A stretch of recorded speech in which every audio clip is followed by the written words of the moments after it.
Bonjour à toutes et à tous et bienvenue dans ce podcast Les Voix de la Com. Je m'appelle David Gordon, je suis le fondateur de l'agence Nouvelle Voix de production de podcasts d'entreprise. Dans ce podcast, nous allons vous faire découvrir des voix de la com. Celles et ceux qui font vibrer la communication dans les entreprises qui nous intriguent, qui nous passionnent. Des experts viendront également à mon micro pour partager leurs secrets de fabrication, leur vision d'une communication vibrante, cohérente, efficace. Très belle écoute sur les voix de la com. J'ai toujours eu une appétence business. Ça, je sais pas d'où elle vient, mais j'aime bien le business. Je jouais au business quand j'étais tout petit, avec des potes, tu vois, au jeu au bureau et tout.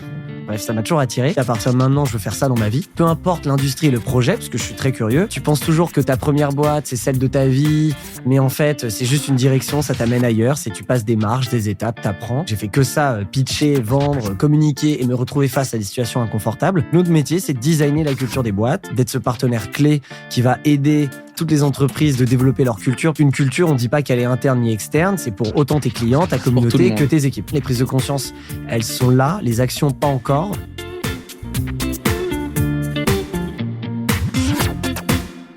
Salut Olivier. Salut David. Je suis ravi d'être chez toi ici, chez Kimono. On est dans le 2e arrondissement, tu m'accueilles. Carrément, avec plaisir. On est même dans le showroom. On est dans le showroom. Alors, tu vas tout nous expliquer parce que, alors, pour rien cacher à nos auditeurs et nos auditrices, ça fait quelques mois qu'on a prévu d'enregistrer ce podcast parce qu'on a fité il y a quelques mois. Et voilà, le rush fait qu'on n'a pas réussi à le faire et finalement, ça y est, on a réussi. On y est. Résolution 2024. On y arrive. On se voit en vrai. Exact. Il y a quelques mois, on s'était parlé. On avait été mis en relation. Je me souviens. Et ce qui m'avait intéressé chez toi, c'est que tu es un vrai communicant qui a décidé d'entreprendre au travers de différents métiers, de différents corps, de différentes choses, toujours avec un objectif bien précis que tu vas m'expliquer. Yes. Et j'ai envie de tout comprendre. Trop Olivier bien. Ramel, Trop bien. Tu as quel âge? J'ai 32 ans. Tu as 32 ans, tu es jeune. Ouais, tu es jeune, merci, ouais. j'espère. On essaye. Je te jure que t'es jeune. 32 ans. 32 ans, il pique un peu, mais je comprends. Non, mais je t'assure que ça va piquer de plus en plus. Mais donc là, tranquille. Aujourd'hui, tu as créé Kimono depuis quelques années, depuis mars 2017, donc 6 ans et demi. 6 ans et demi. Raconte-moi le cheminement qui t'a conduit à créer Kimono et pourquoi tu l'as créé. Yes, carrément. Déjà, merci pour l'invitation. Très content d'être avec toi pour cet échange. Comment j'en suis arrivé là? Écoute, c'est, je pense, une longue histoire de vie. Je vais essayer de faire court, mais... Une longue histoire quand on a 32 ans et qu'on a créé ça il y a 6 ans et demi. L'histoire ça va aller, je crois. Non, mais tu vois, j'ai toujours eu envie d'entreprendre. Alors, c'était pas destiné ou c'était pas vulgarisé dans mes réflexions. Mais je me suis beaucoup posé de questions dans la vie. Qu'est-ce que la vie? Pourquoi la vie? Pourquoi le bonheur? Collège, lycée. Okay. Et je savais pas ce que je voulais faire plus tard. D'accord. J'ai toujours eu une appétence business. Ça, je sais pas d'où elle vient, mais j'aime bien le business. Je jouais au business quand j'étais tout petit, avec des potes, tu vois, au jeu au bureau et tout. Bref, ça m'a toujours attiré. Et dans cette question de la vie, de pourquoi, du comment, je me suis un peu fait un développement personnel autour de piliers.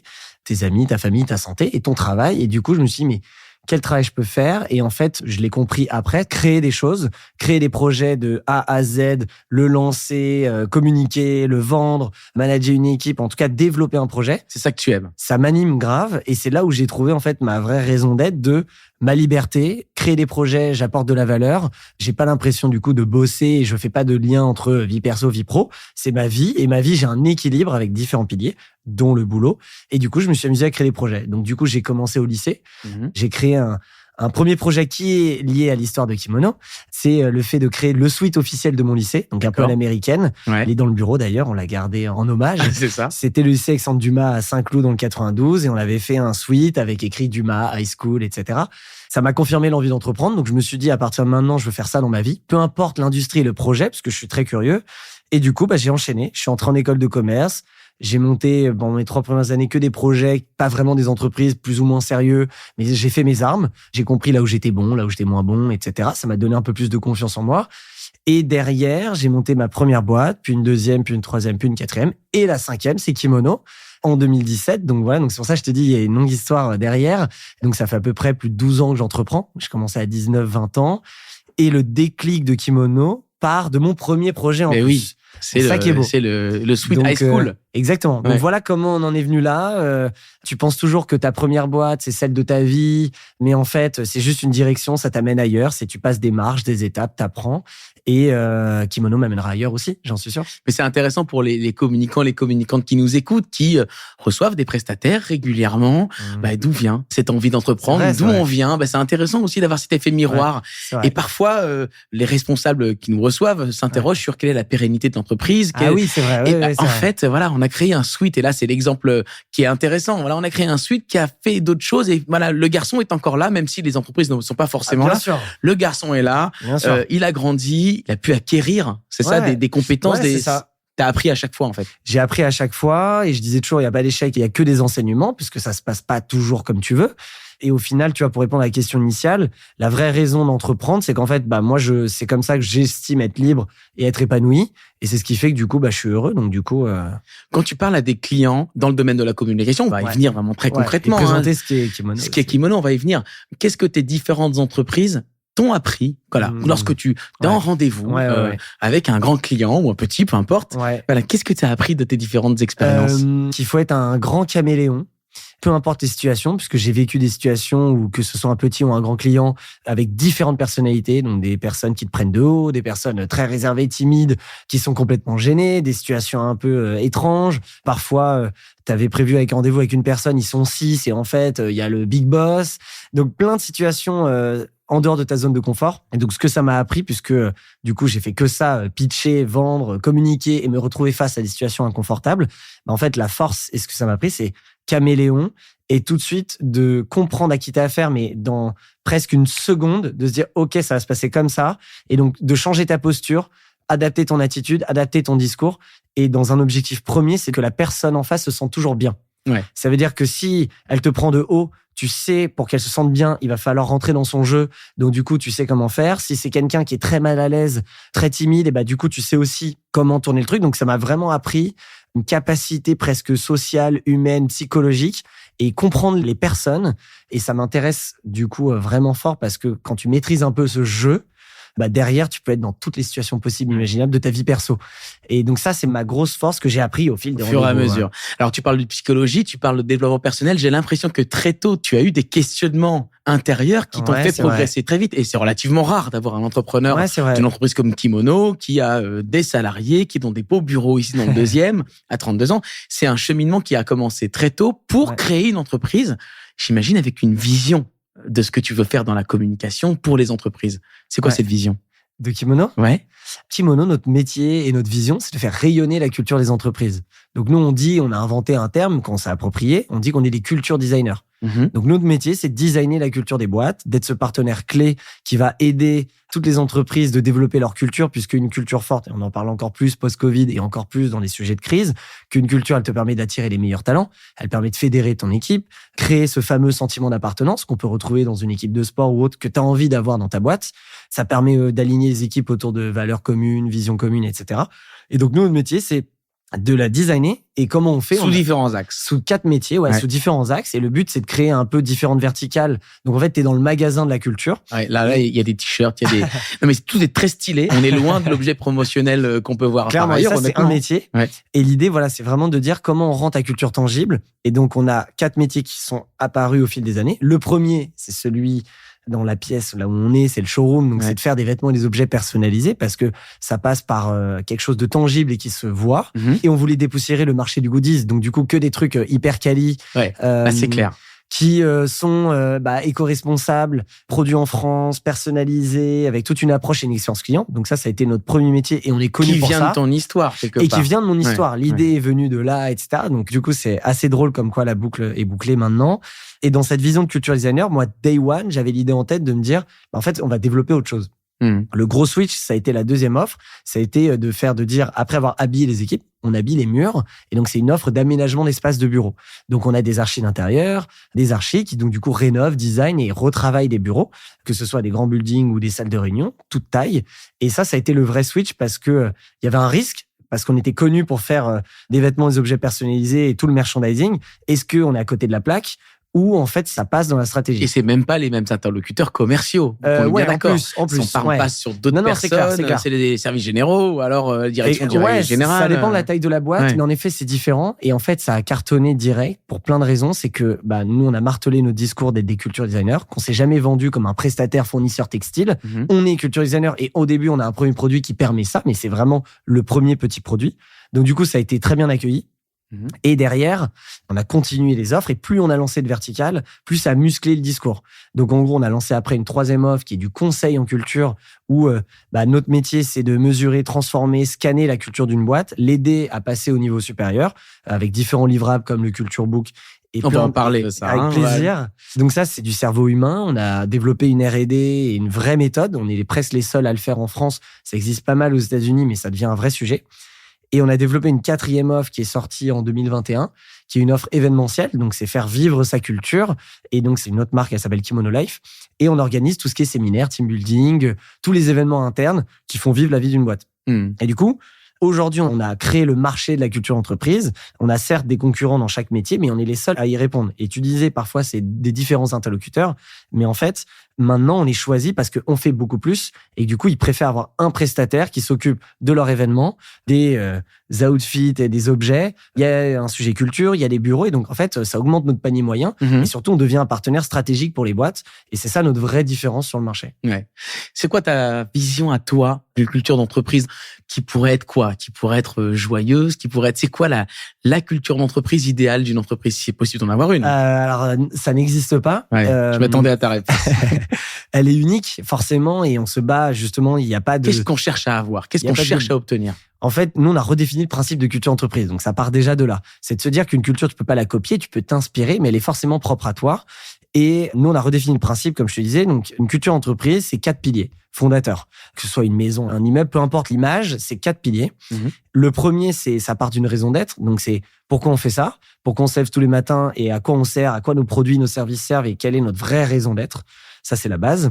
Deuxième pilier, c'est un système de valeurs. Donc, c'est pas juste les valeurs, on dit que c'est un système qui fonctionne ensemble, qui dicte tes décisions, ton attitude, ton comportement, ta manière de communiquer, tes prises de décision, etc. Donc, ça, c'est le système de valeurs. Elles doivent être complémentaires. Et on dit que c'est un système parce que ta culture, elle évolue dans le temps et les valeurs aussi.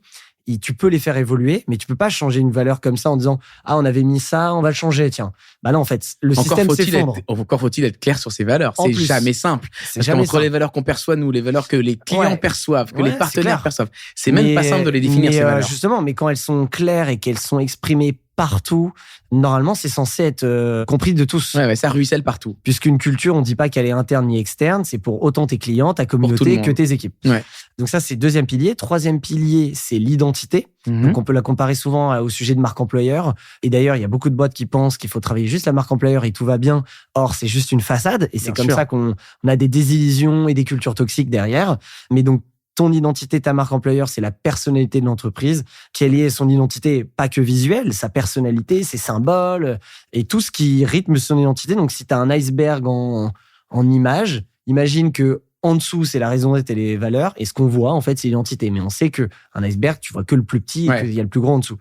Et le dernier pilier, c'est l'expression de la culture, c'est ce qu'on appelle les rituels. Et souvent, on pense que les rituels, c'est l'afterwork du jeudi. Or, c'est ce qui va rythmer la vie de la boîte et donc faire vivre les 3 piliers dont on a parlé. Et donc, des rituels, ça peut être des rituels de management, des rituels de structure, des rituels indiv, collectifs, des rituels dans le temps, hebdo, quotidien, à l'année. Tout ça, mis bout à bout, ça permet de donner un rythme. Et on dit qu'un rituel est un rituel lorsqu'il est standardisé. Donc, du coup, il est exprimé, standardisé. Lorsqu'il est partagé et lorsqu'il est récurrent. Ça veut pas dire qu'il faut tout ritualiser, mais ça permet de donner le tempo et ça permet de donner une vie à sa culture. Donc, quand tu as ces 4 piliers, que tu les as travaillés, bah, tu es censé avoir ta culture, ta manière de l'exprimer, et c'est ce qui fait qu'elle est unique. Et du coup, bah, tu ne peux pas avoir des cultures copycat et de dire il y a une culture joyeuse ou pas. Entre guillemets, ça veut rien dire. C'est plus qu'est-ce qu'on est, comment on l'exprime, et plus tu le travailles, plus t'es fort et plus ça a de l'impact. Est-ce que ça, les entreprises l'ont déjà de prime abord, de base, ou est-ce que tu arrives avec tes équipes de conseil, pour le coup, chez des clients qui n'ont pas ces 4 piliers ou alors qui ont un des piliers qui n'ont pas été du tout travaillés. Du coup, vous proposez des leviers d'action concrets pour travailler un des piliers? Ouais, bah c'est une bonne question. On voit de tout. Je l'ai pas dit, mais on a 10 000 clients aujourd'hui B2B. Ouais. On est plus d'une 50aine dans la boîte et on bosse avec toute taille de boîte. Donc, je bosse autant avec des créateurs d'entreprises, des jeunes startups, des scale-up, mais aussi des PME plus classiques et des très grands groupes de toute industrie. Et donc, du coup, ce qu'on voit, c'est qu'en fonction des stades, forcément, c'est pas le même travail sur sa culture, mais ça veut pas dire que t'es un grand groupe, t'as tes 4 piliers, t'es une startup, t'as pas de piliers.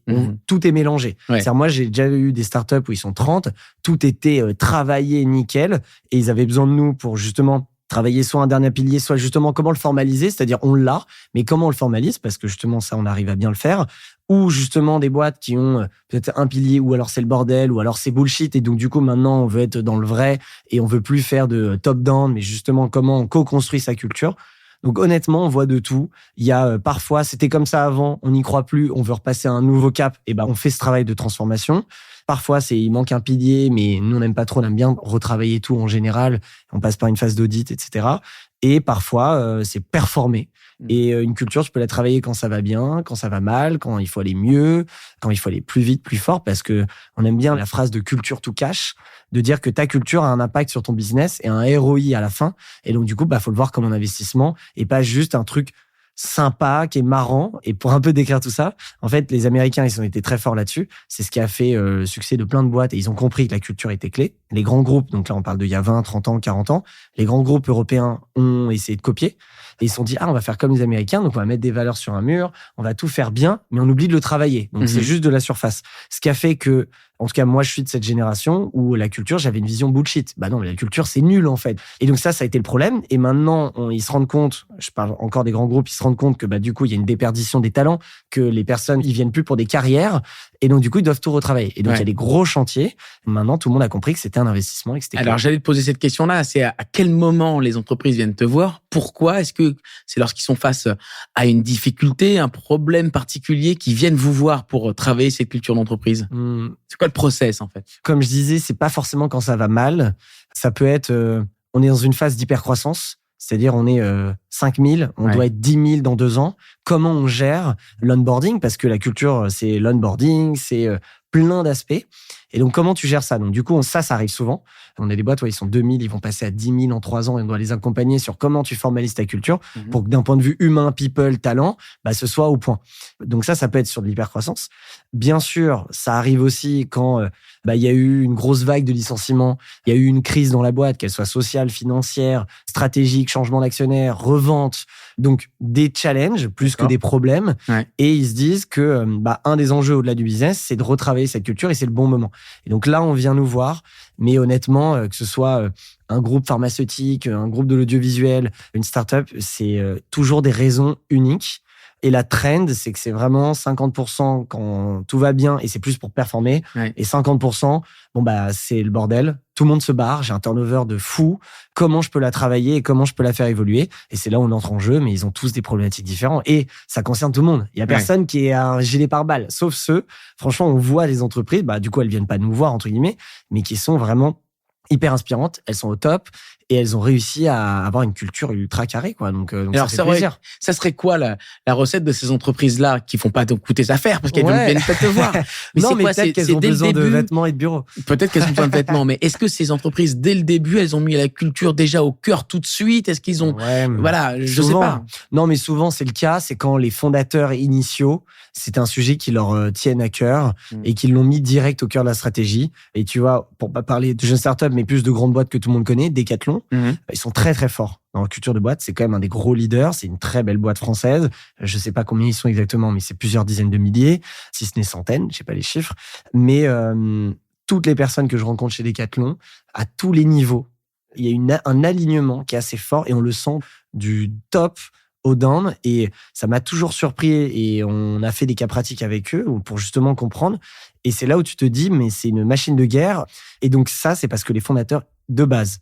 Par contre, L'Oréal aussi, c'est un bon exemple. Alors, tu trouveras toujours des personnes qui vont te dire, ça c'est quand t'es grand, il y a toujours des personnes qui vont dire, non, la culture, c'est pas top. Mais souvent, on fait la référence à son expérience perso. Donc, t'es toujours biaisé. Mais quand tu regardes vraiment l'analyse de L'Oréal, et pareil, pour connaître pas mal, soit d'amis ou de personnes qui travaillent là, ils arrivent à fédérer les talents, ils arrivent à les garder très longtemps.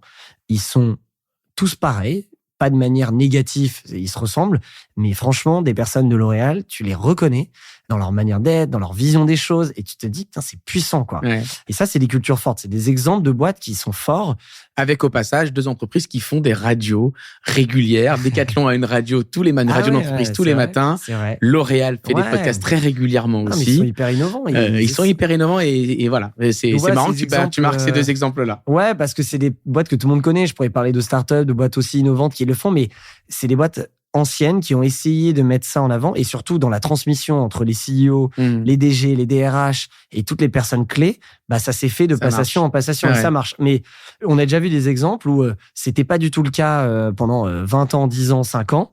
Et qu'un jour, soit il y a un nouveau CEO, ça part quand même, même si les équipes en ressentent le besoin, et parfois il y a des équipes qui me disent je vous introduis avec notre direction et vous allez voir, faut que la direction soit convaincue. Ouais. On peut les convaincre, bien évidemment. Mais il faut qu'ils aient ça en eux, quoi. Il faut que ce soit, faut qu'ils veulent, et ça veut pas dire qu'ils savent parce qu'on est là pour les aider, mais au moins ils veulent.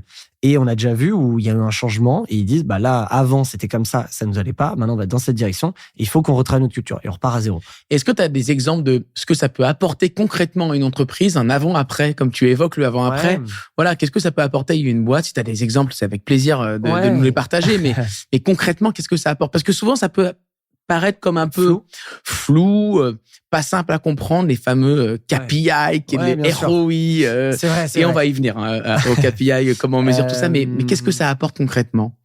Écoute, un premier point que tout le monde peut comprendre, c'est que clairement ton turnover baisse. Il y a une réduction de 45% du turnover en moyenne. Et je parle pas que de nous, c'est en général, après avoir travaillé sa culture, c'est assez fort parce qu'on sait que le recrutement, ça coûte cher. Je crois qu'un mauvais recrutement coûte entre 30 et 50 000 euros en moyenne. Donc, quand tu vois le turnover en ce moment des entreprises, c'est beaucoup d'argent, de formation, d'onboarding, etc.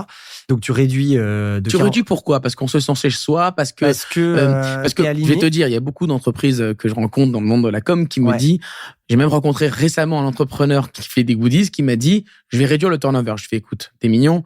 C'est pas les t-shirts qui vont réduire le turnover. C'est quoi la vraie raison qui réduit le turnover? Non, écoute, la vraie raison, c'est un alignement parfait. Donc, c'est pas une raison. Moi, je dis toujours, c'est les petites pierres qui font les grandes montagnes et la culture, c'est pareil. C'est une addition de, si on prend les 4 piliers, il y a plein d'actions derrière. C'est une addition de cohérence, d'alignement avec les équipes. Il faut bien sûr qu'il y ait des ambassadeurs.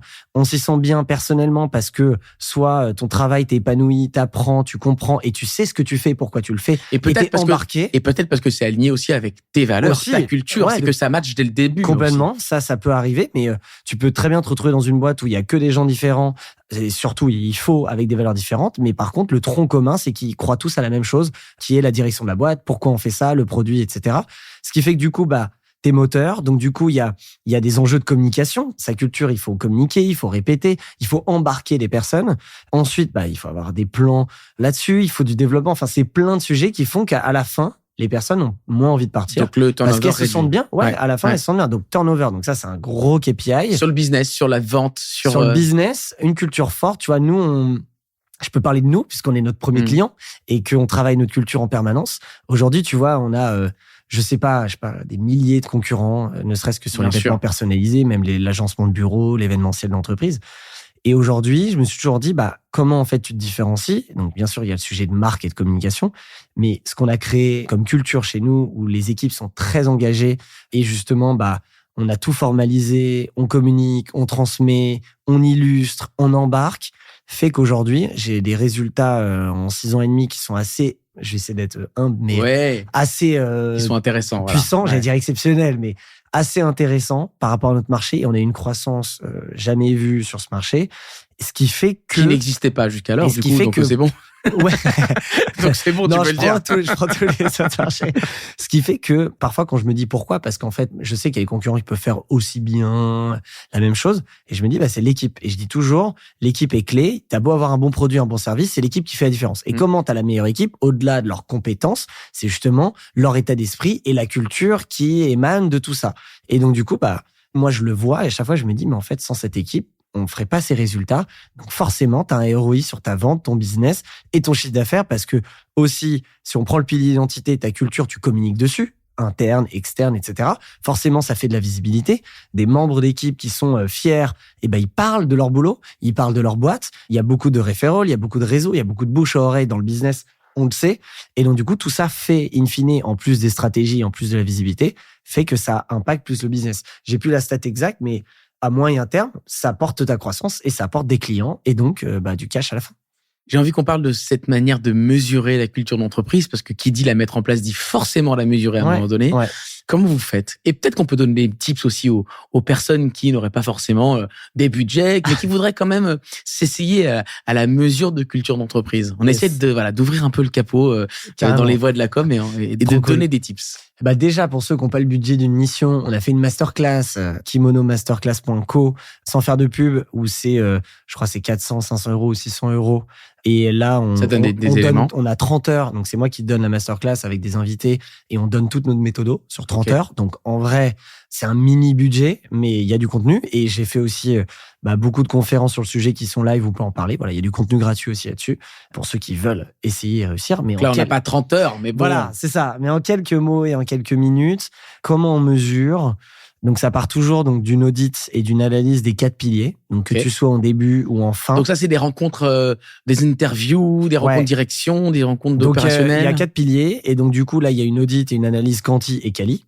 Donc, l'analyse quanti, donc par pilier, on a à peu près, en fonction du projet et des problématiques, entre 50 et 100 questions. D'accord. La moitié, elles sont chiffrées. Entre 0 à 5, entre 0 à 10. D'autres où c'est des open mic, etc. Et donc là, on envoie à tout le monde. Ça veut pas dire qu'on a 100% de réponse, mais on essaye, d'où d'avoir un rôle d'ambassadeur dans la boîte. Donc ça, par pilier. Donc ça fait beaucoup. Et ça, c'est la partie quanti de la phase d'audit. Ce qui derrière va nous donner un résultat, puisque du coup, sur toutes les questions numérotées, à savoir comment tu te sens, par exemple, sur cette valeur de 0 à 10, alignement, etc., ça nous donne un peu une traction. Tu fais ça par pilier. Déjà, ça permet de savoir si c'est le même niveau où il y a vraiment une différence entre les piliers. Il y en a un qui est à 8, d'autres à 2. On mesure sur 10 souvent. Ça nous donne une moyenne et un résultat final. Donc ça, c'est la partie quanti. Et il y a la partie quali. On rencontre. Et donc là, rencontre, entretien, focus interview. group. Focus group, ça arrive après. D'accord. Mais là, c'est plus individuel. Et là, c'est fait bien sûr, avec l'équipe qui pilote interne de la boîte, où on essaye de prendre toutes les hiérarchies, toutes les personnes, toutes les anciennetés, et on essaye d'avoir un bon panel. Là, on se rend pas compte de la puissance de ces interviews. On a tellement de data et tellement de valeur. Donc ça va apporter du quali aux chiffres. Nous, derrière, on sort un gros livrable de l'audit, de l'analyse, de dire, voilà, votre culture sur 10, sur notre indicateur, vous êtes à temps. Vous avez le détail par pilier et même le détail par question. Ça permet vraiment d'avoir une base de travail. De là, on détermine un objectif. On se dit, le but, c'est pas de dire, je suis à 6,5 sur 10, je veux être à 8, parce que tu vas pas avoir une médaille si t'es à 8. Le but, c'est de progresser, d'améliorer et surtout de se dire, OK, en fait, j'ai 8 sur 10 sur les 3 piliers et en fait, les rituels, je suis à 2. Donc, en fait, est-ce que c'est pas ça qu'on doit bosser beaucoup plus, puisque le reste est assez cohérent? Et c'est là où toutes les missions, elles sont sur mesure, parce que nous, on a nos spécificités et notre cadre, mais derrière, on s'imprègne de tout ça. Bien sûr. Et donc, du coup, on mesure, on audite. Ensuite, on va transformer. Et donc, en transformant, c'est là où on passe en workshop, toujours par pilier, toujours avec des équipes, des groupes différents. Et donc, du coup, on essaye de travailler le futur, on brainstorm, on crée. Il y a beaucoup de valeurs qui sortent de là. Et du coup, ça, l'audit plus la partie transformation, donc comme tu dis, focus group, workshop, etc., nous donne vraiment beaucoup de data. Que vous malaxez derrière. Et que nous, derrière, on traque, on travaille, on prépare et on sort, en co-création, bien sûr. Et ça nous amène à un des gros livrables, qui est le culture book de la boîte, qui devient un peu le livre essentiel que tu peux donner tant en onboarding aux équipes, mais surtout, tu peux piocher en permanence pour des decks commerciaux, pour ta communication. En fait, c'est ta base, il y a l'histoire, il y a plein de choses qui font que c'est un référentiel et qui doit évoluer avec le temps. Donc, du coup, on travaille, on pond ce produit. Après, surtout, c'est hyper important, à la fin de ce livrable, on re-audite, on remesure. Combien de temps après? Un peu. Alors ça dépend de la taille de la boîte. 2 à 6 mois. D'accord. 2 à 6 mois, parce qu'une boîte de 1000 ou 2000 personnes, 10 000 ou 200, c'est pas pareil. Ouais. Ça va pas aussi vite. Donc, ça dépend du client, mais entre 2 et 6 mois. Et derrière, quand on est arrivé là-dessus, on re-challenge, on voit la différence. Nous, on te dit pas qu'on va transformer ta boîte en 6 mois. Par contre, tu as toutes les clés, tout le contenu, toute la strat, et derrière, il faut l'appliquer. Et en général, on revient peut-être 1 an après, faire une passe pour revoir. Okay. Pour revoir. Et justement, c'est là où on arrive à calculer des vrais ROI, turnover, business, client. Là, t'as le retour. Ouais. Est-ce que, alors, elle est un peu vague, cette question un peu large, mais est-ce que tu arrives à voir de nos jours quels sont les piliers qui sont le plus à la peine Et tu peux me répondre par typologie d'entreprise ou par taille d'entreprise. Ouais. Mais voilà, aujourd'hui, il faut être attentif à quoi particulièrement parce que dans cette époque-là, il y a un des piliers qui est plus à la peine que d'autres. C'est une bonne question. Le pilier identité, tout le monde le travaille mal, honnêtement. Par la nécessité business d'avoir des gens pour produire. Exactement. Voilà. Et donc, du coup, ils ont oublié le fond. Donc, c'est pas celui qui est mis à mal. Les rituels, ça va. Les rituels, j'ai l'impression que il peut y en avoir partout. Dans les grandes entreprises, il y a différents types de rituels selon les lieux, les bureaux, les étages. En fait, le plus dur dans les rituels, nous, on a créé le culture plan. Ouais. Donc, c'est un peu comme un business plan. Et en fait, tu as ton culture plan à l'année, mensuel, trimestriel, semestriel, individuel, collectif. Et en fait, ça te permet de lister tous les rituels. Et tu sais, en plus, le budget associé à des rituels ou pas, ça permet de donner le tempo, la cadence et surtout le partager. Il faut que les rituels soient communiqués à tout le monde. Ça permet de savoir si ça doit être très peu fait. Ah, mais pas du tout. Personne le fait, ça. Personne. Ouais. Et nous, ça, on le fait parce qu'en fait, pour les équipes qui pilotent les rituels, c'est hyper important. Pour les managers, parce qu'il y a des rituels d'équipe, etc. Et du coup, ça permet d'avoir une visibilité là-dessus, une cadence, savoir si est-ce que c'est bien, on réduit, on enlève ou en fait, on le transforme. Ça donne une unité. Et de ça pour dire. Mais c'est pas forcément le pilier sur lequel il faut plus travailler. Je vous renvoie d'ailleurs, tant que tu réfléchis, je vous renvoie sur un podcast qu'on a fait précédemment sur le sujet des rituels. On avait largement, avec Makeba, qui avait largement parlé des rituels, elle a écrit un livre sur ça. Wow. Les rituels d'entreprise. Donc c'est hyper intéressant. Bien Et voilà. Tu m'enverras. Je t'enverrai. Non, je dirais le truc qui pêche vraiment, c'est les valeurs. C'est le pilier valeurs parce qu'en fait, tout le monde a travaillé ça. Parce qu'elles changent en ce moment? Parce qu'elles changent et surtout, elles sont plus. En fait, les valeurs qui ont été mises en place, elles sont plus actuelles. En fait, elles ont été faites dans l'ancien temps. Bullshit. Faut faire ces valeurs. Tout le monde sait que tu crées ta boîte. Faut faire mes valeurs. Et c'est souvent les valeurs du chef d'entreprise qui, à un moment donné, se posent, mais après, ça peut bouger aussi. Et elles évoluent. Ouais. Elles évoluent. Donc, je pense que c'est le pilier qui est le plus mis à mal tout le temps parce que on pense être bon et en fait, ça ne correspond plus du tout à ce qu'on est. Mais vraiment, c'est à des extrêmes opposés. Et c'est celui où il y a le plus de boulot. Parce que tout le monde connaît le sujet des valeurs, beaucoup plus que le sujet de la culture. Et on pense, quand on va te dire, tu peux me définir la culture d'entreprise, on va me dire, oui, c'est les valeurs. Donc, non, c'est mais les valeurs, ça semble être quelque chose d'hyper compliqué. Des valeurs familiales, par exemple, ça ne s'apprend pas. Non, des valeurs familiales, on les a depuis qu'on est né et on vit avec. Et on évolue avec. Il y a les grandes familles, elles sont formalisées. Elles sont formalisées. Dans l'ancien temps. Dans l'ancien temps, avec les écussons, etc. Mais ça partait de là, en fait. C'était ça, les idées. Mais en effet, t'as raison, on les a. C'est dur à apprendre une valeur. C'est hyper dur. Ouais, donc, il faut les faire, il faut les incarner, il faut donner l'exemple. Tout le temps. Ouais. Et même nous, tu vois, où quand même tout le monde connaît nos valeurs et l'incarne, je répète en permanence. Je l'illustre en permanence pour qu'ils comprennent que c'est pas juste pour faire joli et c'est pas juste un truc sympa de leadership. C'est, regarde cette valeur, elle nous a servi à ça, elle a permis à cette personne de faire ça et ça, elle l'a fait parce que elle est ça. Et nous, on l'illustre, il faut répéter. De toute façon, dans la com, le comique de répétition, bien sûr, c'est la base. Donc, si vous avez besoin de travailler sur votre culture d'entreprise, voilà, la marque employeur, à mon avis, vous la travaillez parce que vous avez besoin de recruter, chers auditeurs, chères auditrices. Peut-être que les rituels vont être secondaires à ce stade-là, mais les valeurs, ça peut être la chose sur laquelle vous pouvez travailler très fortement. Ouais. Et on peut commencer par travailler ce pilier ensemble, sans tout travailler, même si on le recommandera pas parce qu'il faut tout travailler au final. Mais les valeurs, c'est un sujet déjà prio et un gros enjeu en ce moment. Ouais.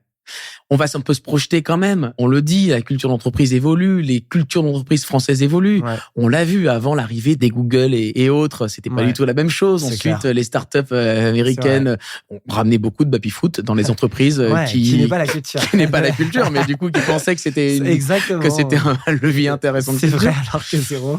Aujourd'hui, on est dans une démocratisation de la coolitude des entreprises. Donc, du coup, peut-être qu'on est un peu passé derrière cette tendance-là. Est-ce qu'on arrive dans une époque là où on va vraiment réfléchir plus profondément sur la culture? Ou est-ce que tu sens qu'avec la tension sur les talents qui n'est pas terminée, on va encore s'arc-bouter sur l'externe, sur la marque employeur? Qu'est-ce qui va se passer dans les prochaines années, Olivier? Ce qui est sûr, c'est que le début. Nous, on le voit parce que c'est notre sujet quotidien. Les prises de conscience, elles sont là. Les actions, pas encore. En fait, c'est simple.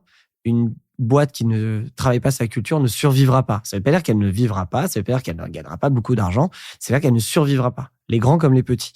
Parce que c'est vraiment la fondation de la boîte.